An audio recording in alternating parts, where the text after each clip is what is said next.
Hi நண்பர்களே, நம்ம ஊரில் பார்த்தீங்கன்னா இன்றைக்கி நேரம் போடல நம்ம கிணத்து வந்தாச்சு. அந்த கொடையாயிட்டு நல்லா கழுவிட்டு சூப்பராக கழுவியாச்சு. அதுக்கப்புறம் நல்லா கழுவி எல்லாம் வெட்டி துண்டாக போட்டு சட்டியில் வச்சாச்சு. அதுக்கப்புறம் நல்லா பொடி ஏடி போட்டு நல்லா ரவி. அடுத்து நம்ம தம்பி பார்த்தீங்கன்னா நல்லா பனவட்டை சரி பனவட்டை சாப்பிட்டுங்கன்னா அவர் கமெண்டில் மட்டும் அவன் லைக் போட்டுருங்க.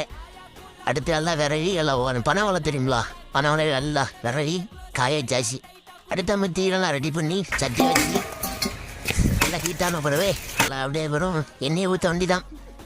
எண்ணெயை ஊற்றி எல்லாம் கடலில் காய வச்சு கறி நின்று அப்படியே எடுத்து லெக் பீஸ் எடுத்து நல்லா எண்ணெயில் போட்டாச்சு.